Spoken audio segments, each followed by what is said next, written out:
Working at Hooters isn't as chaotic as folks imagine. Yeah, you deal with the odd rowdy patron or off-color remark, but usually it's all about serving up wings, chatting casually, and faking a chuckle at lame puns to boost those tips. I'd been slinging plates there for nearly 2 years, totally in the groove, until that fateful evening. It was a slow Tuesday. The place was only half full, and I was wiping down a booth by the bar when I spotted a lady with this bizarre bowl haircut that screamed DIY disaster. She had on a thick wool sweater, despite the mild weather outside. The second our gazes locked, she grinned at me, and next thing I knew, she was striding over, hugging her handbag tight. "Hello, sweetie," she cooed, her tone overly sweet yet unsettling. "It's wonderful to meet you at last, Emily. I follow your Instagram like it's my daily devotion." I paused, caught off guard. I'm no big-time influencer, and having someone confess to tracking me so boldly was a first. All right. What can I do for you?" She beamed even brighter. "You're even prettier up close. A table for one, if you please. But I want you as my server. Nobody else. Just you. Okay, follow me." She trailed behind as I led her to a quiet corner booth, softly singing some vintage melody to herself. When I passed her the menu, she deliberately grazed my fingers with hers. "Such elegant hands you have. Do you play the guitar?" "Nope, just haul trays and spill stuff occasionally." She let out a shrill, overly enthusiastic laugh. "Oh, you're hilarious. You've got real charisma." I gave a weak smile and asked for her drink order. She went with iced tea. When I returned with it, she bombarded me with invasive queries like rapid fire. "Do you live around here? Seeing anyone special? What car do you own? Attend any services?" Eventually, she leaned in and said, "I believe we could be amazing pals, Emily, perhaps something deeper." I blinked in surprise. "I'm flattered, but I actually have a girlfriend." Her face transformed in an instant like a light switch. Her mouth tightened, her eyes shadowed. "Women like that spoil all the good things." "Pardon?" She abruptly seized my arm. Her touch was icy. "Don't squander your potential on someone unworthy. Ma'am, please release me. Call me Marlene. I'm not some stranger. Relax." Things escalated quickly into a loud dispute, with Marlene yelling at me. Mike, my shift supervisor, saw from afar and hurried over. "Is everything okay here?" "She's perfectly fine," Marlene replied, flashing that creepy fractured grin again. "Just some girl chat." Mike glanced my way. "You all right, Emily?" I quickly recounted how Marlene had been acting out. Mike backed me up right away and told her to exit the premises. The glare she shot when Mike mentioned involving security to escort her was pure venom and fury. But as she departed, she smiled at me one last time and scorched Mike with her stare. The incident wrapped up there. I tried to brush it off. My girlfriend, Alex, picked me up post-shift. I was replaying her phrases, the way she pronounced my name, the firmness of her hold. Alex noticed my stress and probed if I was fine. I shared the Marlene saga during the ride home. She labeled her a nutcase and urged me to alert authorities if she reappeared. Sleep evaded me that night. Come morning, my phone buzzed. It was Jenna, a fellow server. Her tone quivered. "Emily, have you heard?" "Heard what?" "Mike's gone. They discovered his body in the back lot behind the spot, stabbed viciously. Police figure it went down right after closing." My gut sank. Mike had clashed with her over me, and she struck me as the vindictive type. But evidence? Zilch. All day the link haunted me. Marlene's expression replayed endlessly. That final glare at him. By evening, arriving home, a tiny parcel awaited on my porch. No sender info, my name in elegant script. I assumed Alex had surprised me. I carried it in and unpacked it at the counter. I recalled immediately, pulse racing. Beneath crimson-stained napkins lay a creased letter. The script was unsteady yet intentional. It stated rejecting me was a mistake. I rang Alex at once. She instructed me to secure the house and contacted law enforcement. I complied. They collected the item, documented it, but noted without linking it to her. Options were limited. Sleep's been rare lately. Every house noise startles me. I haven't returned to the job. Maybe relocate to a fresh town, begin anew. Alex thinks I'm overreacting, but I sense it won't help because last evening, passing the den window, a glimpse in the pane caught my eye. On the pavement outside, Marlene lurked, eyeing my place.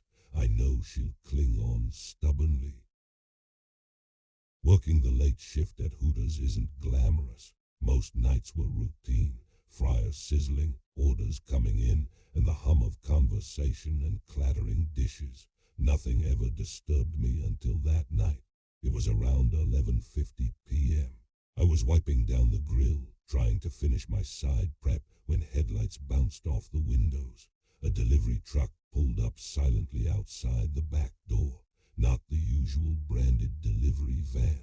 No one inside spoke as the driver jumped out carrying 3 unmarked cardboard boxes.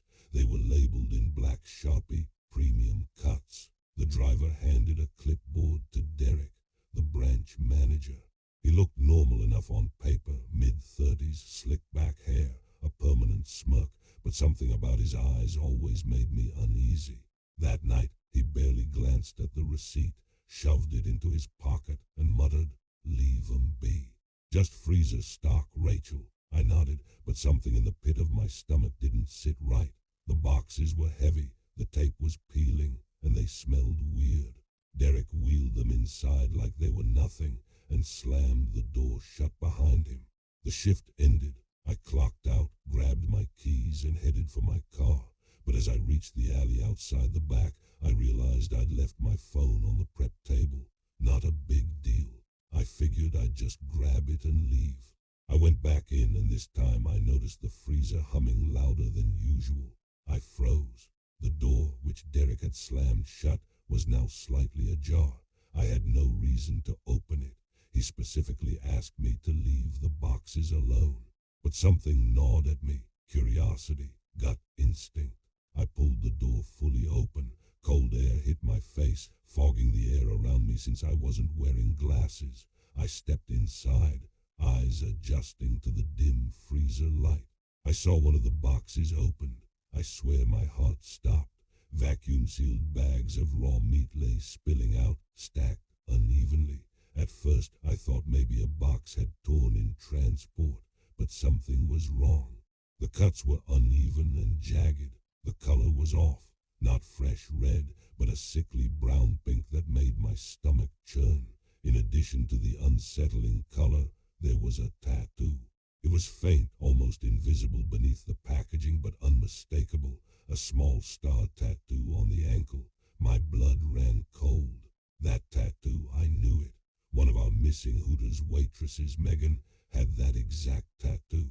I stumbled back, fumbling for my phone, and shaking, I dialed 911.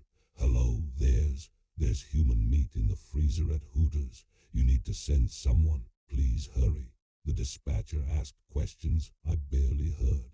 I was hyper-aware of every sound, the hum of the freezer, the empty street, and my own breathing. I was about to give them the address when a voice stopped me. "You don't understand, Rachel." I spun around. Derek was standing there, knife glinting in the alley light. His smirk was gone. His eyes were hard and dark. "You're seeing things that aren't there." "I saw it," I said, my voice shaking. "The tattoo, it's hers." "There's human." Derek stepped closer, raising the knife slightly. "You misheard or you misunderstood. Nothing here is what you think it is." I backed up instinctively, bumping into the dumpster. My adrenaline spiked. I pressed the phone against my ear and whispered into it, "He's here. He's got a knife." The dispatcher told me to stay calm as the cops were on their way.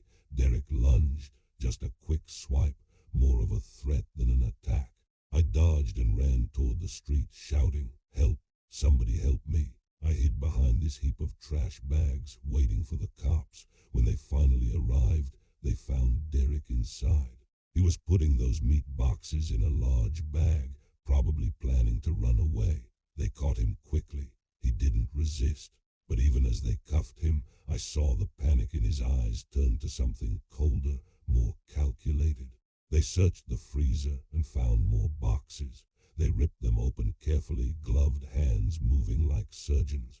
Every box contained vacuum-sealed human remains. I couldn't look directly at most of them, but the tattoos were unmistakable. Megan, another missing cook, and even a manager from a different branch. Derek tried to explain it away. He said he handled premium cuts for specialty events and there was a misunderstanding, but the officers weren't buying it. Evidence, DNA, fingerprints, it all pointed to him. I watched him being led out, still trying to charm, still trying to argue, and I realized something that would stay with me forever. He didn't see these people as people, just inventory. Premium cuts. That was what he called them. I never returned to that Hooters. I couldn't. They offered me counseling and relocation. I turned them down. I don't know where I would go if I felt safe again. I quit restaurant work entirely. Sometimes late at night, I still wake up with the cold fear pressing on me. The memory of the tattoo, the way he smirked when he held the knife. It's like a shadow I can't shake. I walk past Hooters on the highway occasionally. The building's lights hum in that familiar orange glow, and I get that same feeling in my gut, like someone's watching me, like those boxes are still there, waiting for the next shift, the next person who thinks they're safe. Because I'm not just scared of men like Derek, I'm also terrified of those who ordered his premium cuts.